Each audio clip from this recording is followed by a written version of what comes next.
এইমাত্র ফ্রান্সের জমি থেকে ইংল্যান্ডের জমিতে ফক্সনে এসে পৌঁছলো ক্যানিংয়ের রবিন বলদেও। ইংলিশ চ্যানেল অতিক্রম করার জন্য আজ এখানে তার আশা ছিল।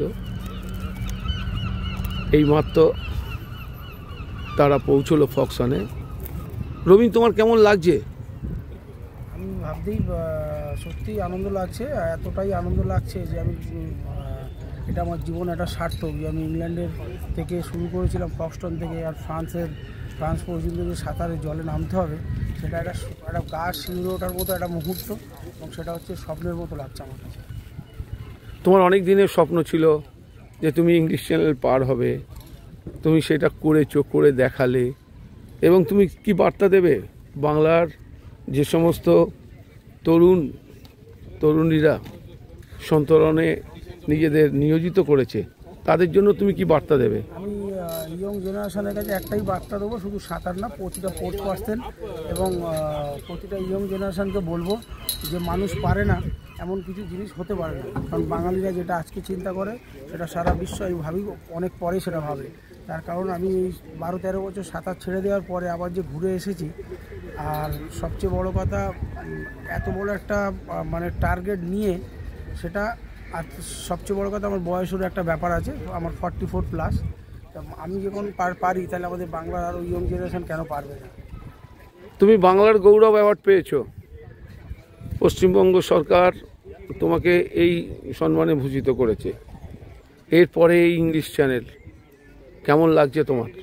আমার কাছে স্বপ্নের মতো লাগছে। আমি বাংলার গৌরব পেয়েছি, সত্যি কথা বলতে কি কমিটির চেয়ারপারসন এবং সকলকে। এবং আমি জানি তুমি যখন এখানে আসো তুমি ক্রীড়ামন্ত্রীর আশীর্বাদ নিয়ে এসেছিলে।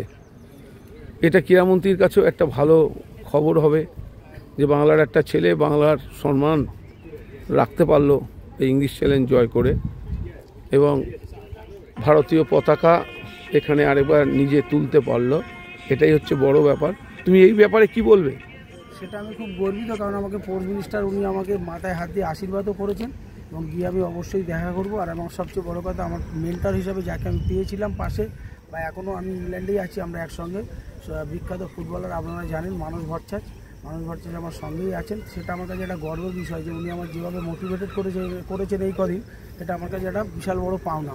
এবং উনি আমাকে অনেক কিছু টিপস দিয়েছেন, আর আমি বেশিরভাগ সাহস বা পেয়েছি যে এই আজকে যারা স্বাধীনতা সংগ্রামী, যারা দেশকে স্বাধীন করেছেন, আর সঙ্গে হচ্ছে কি ম্যানগ্রোভ বাঁচাও। আমি সুন্দরবনের ছেলে যেহেতু, আর পানীয় জলের সংকট, আমি পানীয় জলকে সকলকে বলবো যেন বিনা কারণে পানীয় জল যেন অপচয় না করে। সেটা আমার কাছে একটা বিশাল পাওনা, যে এটা আমি নতুন জেনারেশন এবং ভারতবর্ষের সব জায়গায় আমি সকলের কাছে একটা বার্তা দিতে চাই। আর সবচেয়ে বড় কথা, আমি মেন্টর হিসেবে যাকে আমি আমার সঙ্গে যিনি আছেন, সেটা আমার কাছে একটা বিশাল। এই কদিন উনি যেভাবে আমাকে উৎসাহ দিয়েছেন, মানে উনি এতটাই আবেগপ্রবণ যে উনি কালকে আমাকে জড়িয়ে ধরে 4-5বার জড়িয়ে ধরেছেন, এবং আমাকে বারবার বলেছে, রবিন তুমি পারবে, এবং অসম্ভব কিছু নেই। অনেক অনেক ধন্যবাদ তোমাকে, এরকম একটা দারুণ কাজ আজ করতে পেরেছো বলে। তুমি নিজে নও, তুমি বাংলাকেও আজকের এই সুদূর ইংল্যান্ডে এসেও তুমি বাংলার সম্মান রক্ষা করতে পারলে, এর জন্য তোমাকে অসংখ্য ধন্যবাদ। এবং আমি অবশ্যই তোমাকে দেখে বাংলার সাঁতারুদের কাছে বার্তা দিতে চাই, তারাও যেন একটা পণ নিয়ে করতে পারে, যাতে আগামী দিনে তারাও ভালো কিছু করতে পারে, আমাদের সকলের মুখ উজ্জ্বল করতে পারে। অনেক অনেক ধন্যবাদ। Thank you sir. ভারত মাতা কি, ভারত মাতা কি।